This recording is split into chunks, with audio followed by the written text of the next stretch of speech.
Djelo, how are you today? I'm good, thank you. It's been a good week. So, Yeah, how are you? yeah, I'm well, thank you. Equally good week, good weekend. So happy days. Good. So I'm going to ask you a few questions about your experience. Obviously, we've gotten to an end point now, which is upsetting in some ways, but obviously it's the whole point. If you weren't Sure. getting to an end point, then I wouldn't be doing my job very well. So mixed emotions. Let's just say that. Yeah. Same Um, here.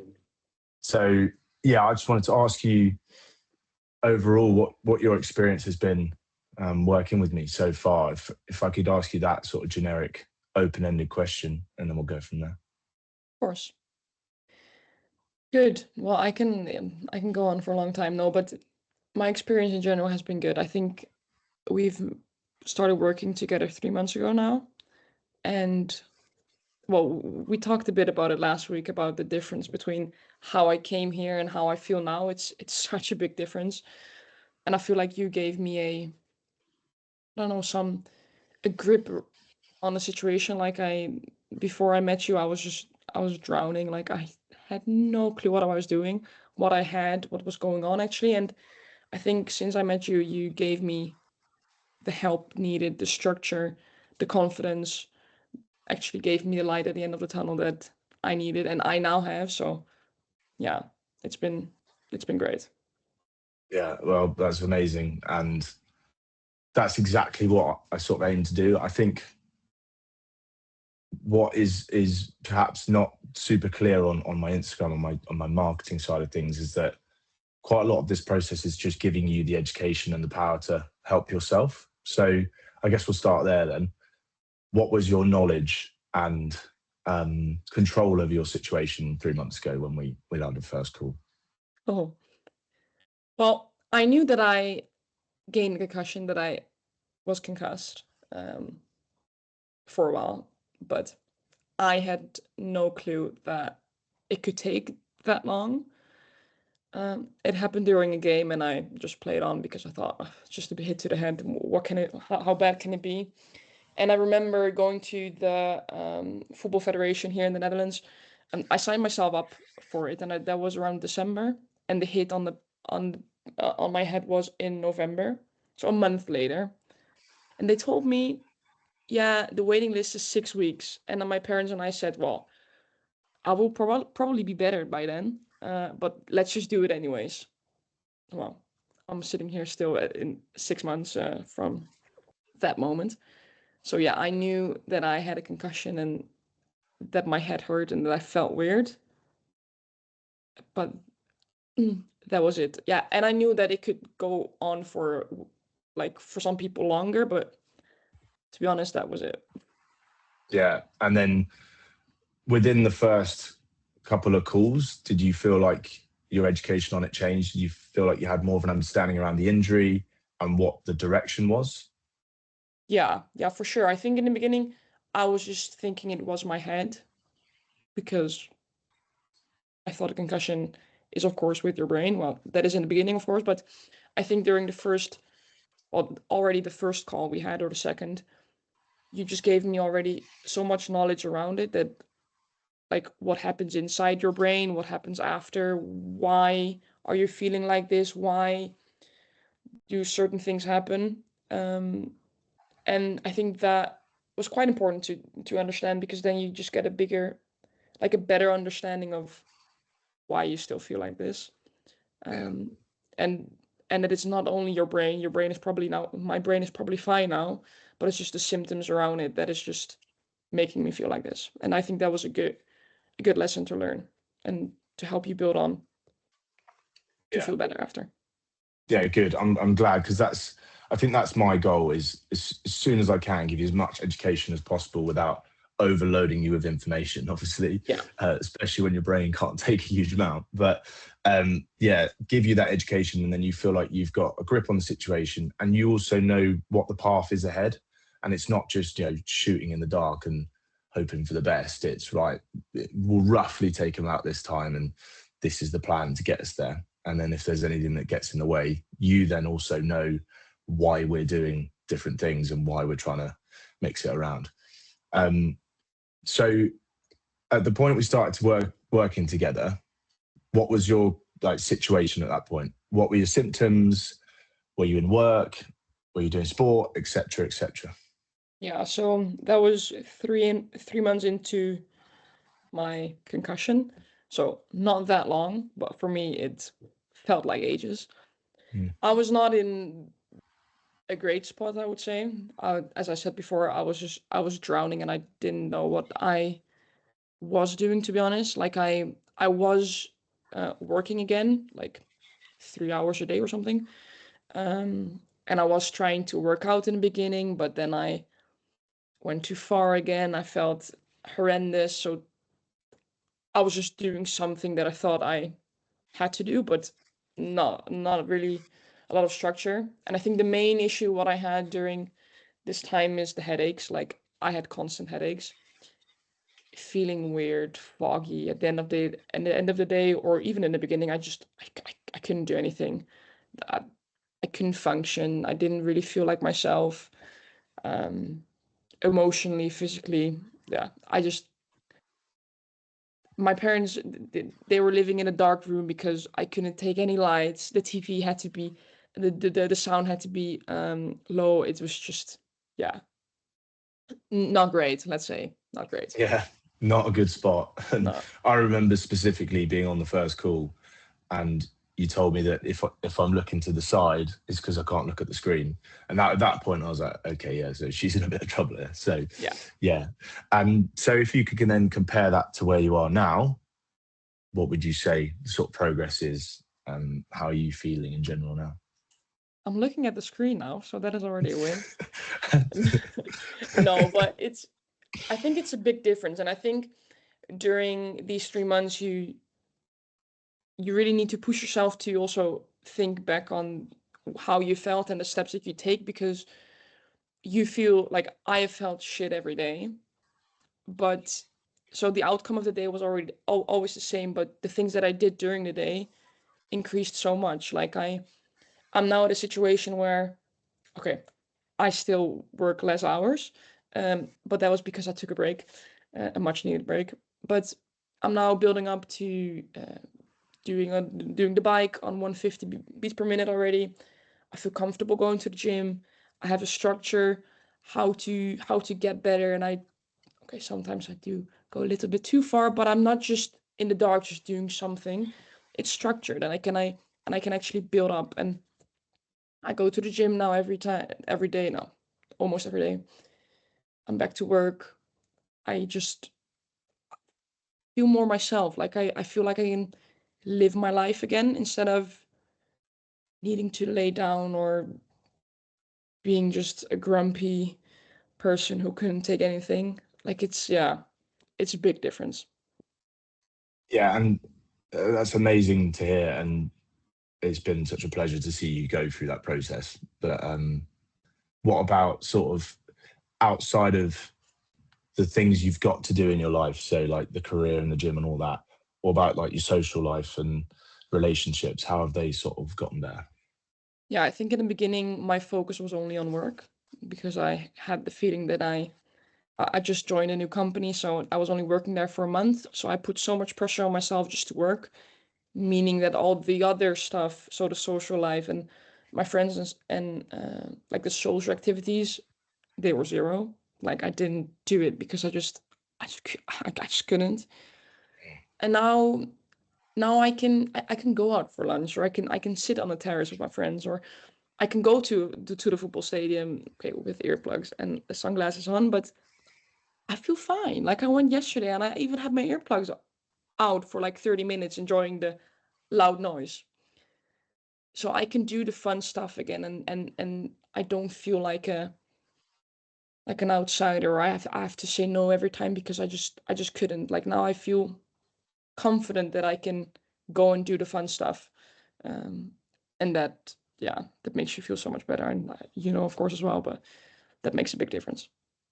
Yeah, I think that's everything. It's getting that sense of normality again, isn't it? Yeah. Um, that's so key. I think that's the first.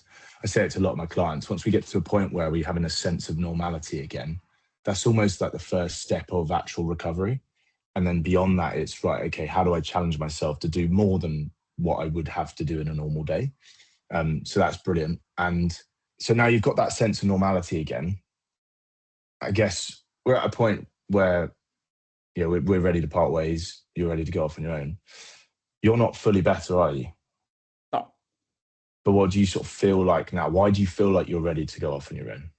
Like, I was drowning before, but now I feel like I can handle it or something. Like, it's difficult to explain, but you gave me the knowledge and the guidance and the support that I needed to know that I will get better, and to know that there is a light at the end of the tunnel, and to see the progress that I've made, and to give the knowledge that I can now use to make the other steps that I of course still need to take, because I'm not better yet, but I feel like I'm now confident and I feel secure enough to do it, because I know I will get better, and I know it will all be fine. But that's only because you gave me, yeah, the knowledge and the support and all the things needed to become better. How much did the mental health side of things and the psychological side of things come into it for you, do you think? In the beginning, I thought zero. I thought I just had a hit on the back of the head. I have a headache, and it's all going to be fine. I pushed myself through it. I'm not going to complain. Shut up, just do your work and go for it. I thought I was doing fine. I thought I completely had accepted the situation. Of course not. But I remember seeing a video of yours on TikTok saying the emotional side of it, the like the emotional side of it, that if you like, you need to let your emotions out to feel better. And at first I saw that video, I'm like, really? Is that a thing? And then I went to the doctor, at the football federation, and he told me the exact same thing about my brain was getting better, but he saw how I am. Like, I I took I set a brave face on, and I will shove my emotions down, and I will pretend that I'm okay, and I will actually convince myself that I'm okay.